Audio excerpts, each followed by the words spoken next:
So here's how this week is going to shape up. We've got the first part of the week cold, the second part of the week warming up. So we've just got to get through this cold spell that we are in right now. I'll have more details for you on the weather forecast in just a moment, though. But Michelle Mackey is on a very special assignment. Here are details. All right, we'll be looking forward to that. Thank you so much, Michelle. In terms of snowfall and what more we can expect, less than 2 more centimeters to come throughout the day, I should say.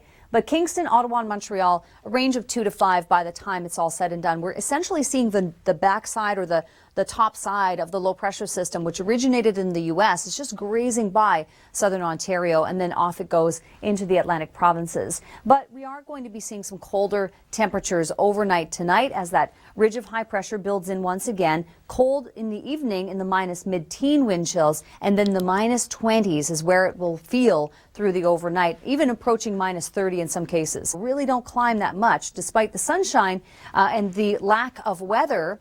We're not really going to be breaking out of, say, the minus 11, minus 12 range for the GTA tomorrow. It's beyond that. It's Wednesday, Thursday, Friday that we'll start to see an impact of the warmer flow that we'll be getting. In fact, the west is already beginning to experience that, but all of that warmth is starting to build in across most of the country with a Pacific influence.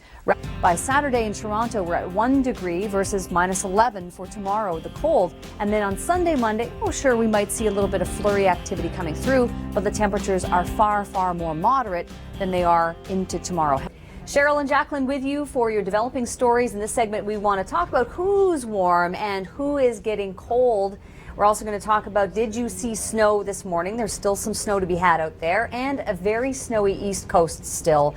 We get extremely cold temperatures, which you have in the prairies, and sometimes you get fog, which will be freezing fog, and then it just sort of, freezes these ice crystals onto everything around it. It's beautiful. Yeah, and they almost take on kind of a spiky white ice crystal appearance. Maybe you've seen hoarfrost before, but typically when we have this kind of thing, we get great photos. You'll see them in our gallery online at theweathernetwork.com. We typically get great stuff. Yeah. So temperature's cold, as you mentioned, but here's the good news. It's starting to moderate here across the west. It sure is. And then as this purple sort of slides over to the eastern parts of the country, yes, it's going to be cold for the next 24 to 48 hours. But after that, that push of mild air for the east, too. It just takes a little while longer, right? That's right. Okay. Because you had a rough commute in today because of the snow on the roads. Yeah, I mean, typically that happens. And, around the GTA, it doesn't take much. We saw 1 centimeter Toronto. Markham saw 3 centimeters, but that can really mess up the roads, no question. You know who doesn't see a lot of snow like this is Windsor. That's my hometown, Amherstburg, Ontario, 7 centimeters. So that's enough to slow things down there as well.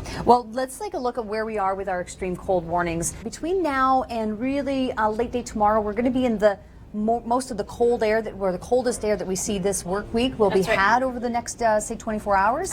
Then we'll start to pull out of it and get much, much warmer. Yeah, it's going to be pretty nice. So you look at the long range forecast, a lot of people into the minus single digits, but minus 4s, 5s, much more comfortable. Right into Atlantic Canada. Let's play this out because this is high pressure that's going to move in. That means an abundance of sunshine and very cold temperatures, at least while it's around. Yeah, so it was kind of a tricky one to forecast because I was watching it on radar last night as it moved through Ontario, and the winds were southwesterly, and I thought, wait a minute, how come these winds are southwesterly? This was supposed to stay kind of south. Well, it is a push of mild air, but there's a lot of cold air in place to work with, so even with a southwest wind, a lot of people aren't getting a big warm-up, so that's why we're getting predominantly snow in Newfoundland. And here's our pattern: seasonal in the west, frigid in the east. We'll let you know when it all moves away.